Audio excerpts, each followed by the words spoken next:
Hi guys, this is Dan from Magic Pachinko Restorations with another short video on a vintage pachinko machine. Today we're featuring a Heiwa machine. Heiwa is not one of the more prolific builders, so I don't come across the Heiwas all that often. This one's got some very cool features to it, which we'll get into in just a minute. I'm not sure of the year of this particular machine. There's a label over the Showa year sticker, so they're all in the mid 70s. So complete restoration was done on it. Changed out the play field. The whole shooting match got done.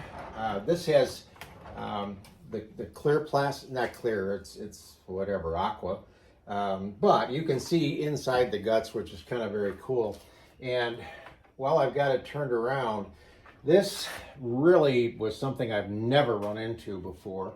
Actually, let me do this. There's two light bulbs behind the hearts which come on, which is very cool. I'm going to move this in a little bit so you can see it a little bit better like that. Okay. And then there's a light over here. So there's actually three lights that come on with the jackpot, and then a fourth light for the ball out. And the ball out light is tucked up in there. Let me see if I can bring these in. You see this rod that's attached here and then runs inside, and then there's another one up in here that runs inside. And basically what they are is a metal rod that's hooked up on the edge, and at the end of that rod is a light bulb, and that light bulb fits. One of these goes in and fits into one of the holes, the other one goes in and fits into the other hole. And then another one comes up and puts a light bulb in here. I've never run into it before. Kind of a unique, certainly a unique way of doing things. Most of the time they just run the wires in there. But there is this white plastic is designed, I'm assuming, to make sure the wiring doesn't drop down in and get into the guts at all. So that's another piece that's not normally in there. It just keeps the wiring up in the upper part of the machine. This machine had been worked on before. I got this one out of Chicago a number of years ago. There was some really bad, I don't even know what it was, thick tape residue or something. Couldn't get it to come off really well. So I just opted to spray paint it brown. It is a Seesaw hopper. So I'm assuming at some point in time this machine probably tipped over and the original hopper got broken, because I don't think the original hoppers were brown. That's a Seesaw hopper for sure. These are kind of an odd hookup here too. They pull out, they're spring loaded, and then you put the pin in and let the spring hold it in place. And well, I had this apart and I was cleaning it. The little back piece that holds everything in decided to come off. And as soon as that comes off, the spring tension just throws the springs all over the place. So it took me a while to find them. Get it all put back together. So it's all put back together now. The only thing that's actually missing on this machine is there would have been a small cover here. And I don't know if you can see it or not, but it's broken. It would have hooked on here and then screwed in here, and where it's screwed in, it's broken. But again, it's just a cover for the jackpot pivot. Not a big deal. Okay. So to get this thing loaded up and ready to go, we're going to plug in the 12-volt power supply into the pigtail, and that will turn the ball out light on. That's controlled by this micro switch right here. Originally there were two micro switches there, or actually there are two micro switches there. One is just a dummy. The other one would have signaled back to the control panel, letting the parlor know the machine was out of balls. And this wiring was a little messed up, so I just eliminated that circuit, make things easier. So the other switch that's in there, again, it's a micro switch, but it's not hooked up to anything. This is the one that runs the ball out light. Over here is a leaf switch, and when the jackpot arm goes up and down, it pushes the leaves together and lights up the jackpot lights. Okay, so as always, you need to make sure that the ball dump is set so that when you put the balls in, they don't go down the ball dump and all over the floor. So right here, this metal piece or here is where it's hooked up, but it's easier right here. You just push it to the left, and these little white arms will swing up. Before they were down. When you push back, it allows them to swing up. Now, when the weight of the balls comes down, it'll hit that metal and allow them to travel into the jackpot. So make sure you do that. And as always, just start with a handful. And they should run out of the hopper, down the upper feed track, into the turnaround, down the lower feed track, and into the jackpot. Now, you might notice right here, the balls just stop right here, and that's because the forks are in there, and this is just a maintenance piece. If they didn't want the balls going into the jackpot for whatever reason, so you want to make sure that you just swing that out of the way and let the balls travel. So I like to just keep adding balls in until all of these tracks are full.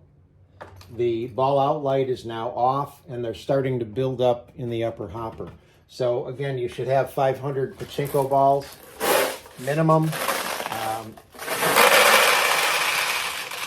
And you would just pour 485 of them or whatever in here. This is where they all want to go.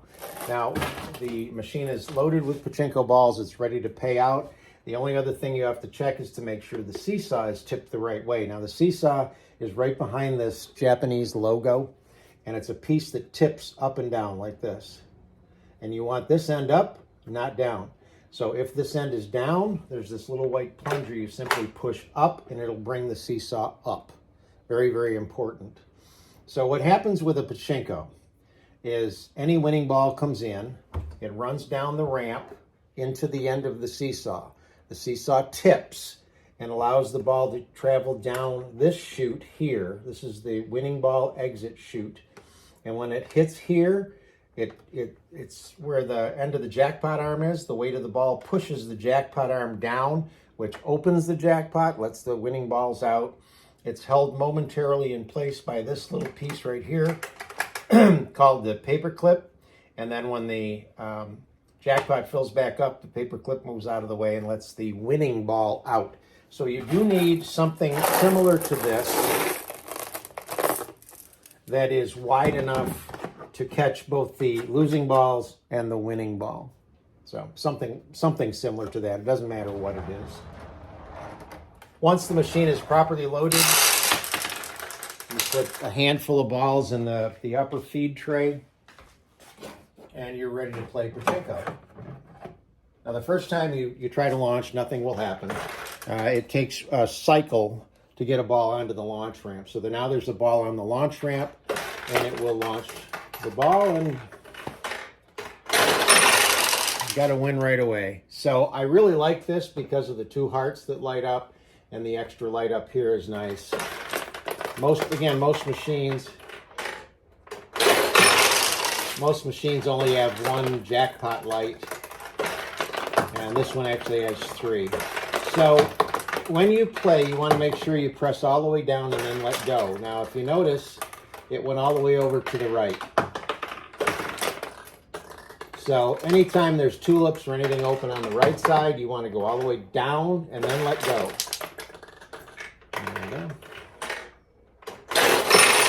If you have a tulip open on the left, you still want to go all the way down to make sure that a ball gets on the launch pad or the launch rail properly. But then you can let off a little bit, just let off a little bit, and then launch it.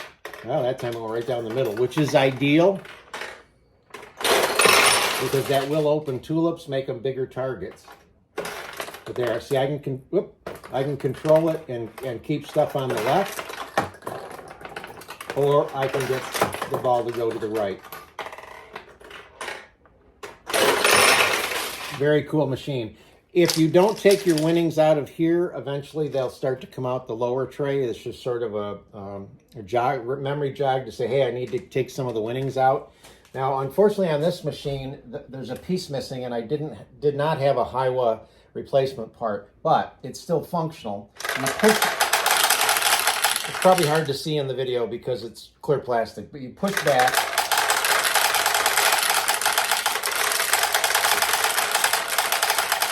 And that allows balls to come down into the lower tray.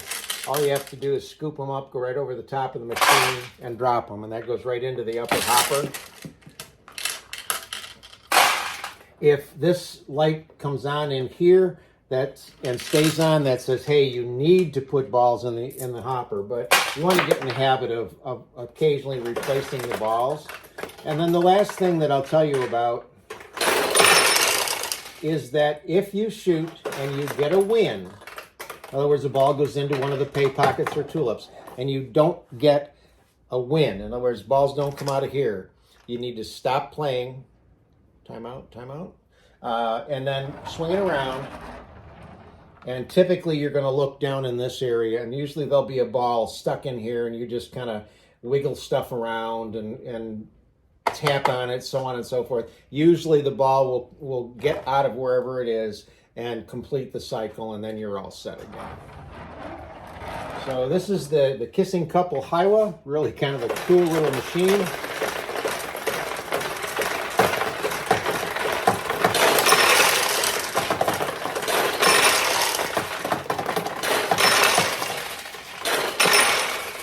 By the way, if you do drop it right down in the middle, it'll wiggle the two little kissing couples like they're kissing. So, hope you like it.